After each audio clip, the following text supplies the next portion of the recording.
விழிப்புணர்வு வணக்கம். மகத்தான மாற்றங்கள் உங்கள் வாழ்க்கையில் துவங்கட்டும்.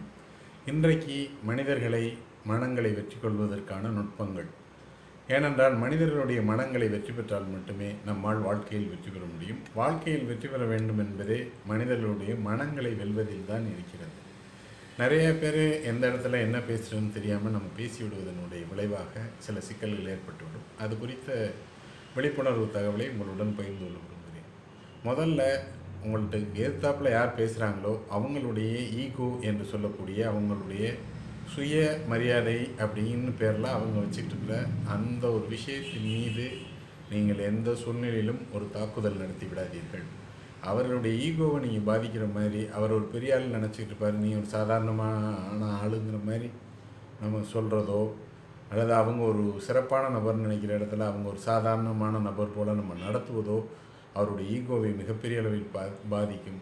அதனுடைய விளைவாக நீங்கள் அவருடைய உறவை பெற்றுக்கொள்வதை விட இழப்பு தான் அதிகமாக இருக்கும். அதனால் எந்த சூழ்நிலையிலும் அடுத்தவருடைய ஈகோவை பாதிக்க வைக்காதீர்கள். இரண்டாவது விஷயம், உண்மை சொல்கிறேன், நான் உண்மையைத்தானே சொன்னேன் அப்படிங்கிற பேர் வழியாக நிறைய பேர் உண்மையை சொல்கிறவங்கள மற்றவருடைய மனதில் வலியை ஏற்படுத்தக்கூடிய விஷயங்களை அவர்கள் சொல்லிவிடுவார்கள். அதை சொல்லும் முறையில் வழி இல்லாமல் சொல்வதற்கு எத்தனையோ வழிகள் இருக்கிறது.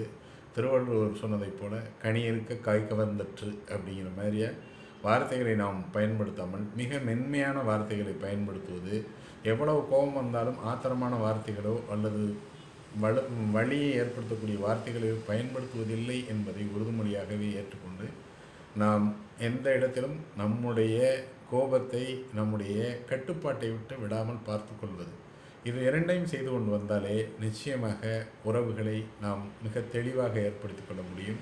அன்பாக ஏற்படுத்தி கொள்வதற்கு வேறு சில நுட்பங்கள் இருக்கிறது. அவரிடமிருந்து அன்பை பெற வேண்டுமென்றால் நீங்கள் என்ன செய்ய வேண்டுமென்றால், நீங்கள் சாப்பிட்டீங்களா, உங்கள் தொழில் நல்லா நடக்குதா, உங்கள் குடும்பத்தில் இருக்கவங்க நல்லா இருக்கிறாங்களா, இது மாதிரியான சின்ன சின்ன வார்த்தைகளை பயன்படுத்தி அவர்கள் நலம் குறித்த விஷயங்களை நீங்கள் எந்த அளவிற்கு அவர்களுடன் பகிர்ந்து கொள்கிறீர்களோ அந்த அளவிற்கு நீங்கள் அவர்களுடைய மனதில் இடத்தை பிடிப்பதற்கான ஒரு நுட்பமாக அமையும். ஏன்னா இந்த மாதிரி வார்த்தைகளை கேட்கும் பொழுது உங்களை அறியாமல் அவருடைய சுவாதிஷ்டான சக்கரத்தை நீங்கள் இயக்குகிறீர்கள். அப்படி ஏற்படுத்தும் பொழுது அவரிடம் அன்பு மலர ஆரம்பிக்கும். இதுதான் அதுக்கு பின்னாடி இருக்கக்கூடிய ஒரு நுட்பமான ஒரு விஷயம். எனவே யாரை பார்த்தாலும் சின்ன சின்ன வார்த்தைகளை பயன்படுத்தி நல்லா இருக்கீங்களா, சாப்பிட்டீங்களா, தூங்குனீங்களா, தொழில் நல்லா நடக்குதா, இது மாதிரியான விஷயங்களை நாம் கேட்கும் பொழுது அவர்களுக்கும் உங்களுக்கும் இடையே ஒரு இணக்கமான உறவு ஏற்படுவதை பார்ப்பீர்கள். இன்னொரு முக்கியமான ஒரு விஷயம் பார்த்தீங்கன்னா, ஏதாவது நம் மீது குறைகள் இருந்தால் ஒரு சாரி சொல்கிறதுனால ஒரு தப்புமே வரப்போகிறதே இல்லை. என்னை மன்னிச்சுக்கிறங்க, தெரியாமல் அந்த சூழ்நிலையில் அது நடந்துருச்சு அப்படின்னா அவர் மறந்து விடுவதற்கான வாய்ப்பு இருக்கிறது. நீங்கள் அதை மறந்து விட்டது போல் காட்டி கொண்டு இருந்தால் பிற்காலத்தில் அவர் நினைவில் வைத்திருந்து நிச்சயமாக அதற்குரிய விளைவை ஏற்படுத்தியே தீர்வார். ஆரம்பத்திலே மன்னிப்பு கேட்டீங்கன்னா அதோடு அந்த பிரச்சனைகள் முடிந்துவிடும். இன்னும் உங்களுடைய உறவை சிறப்பாக வைத்துக்கொள்ள விரும்பினால் சின்ன சின்ன பாராட்டுக்களை தெரிவிங்க.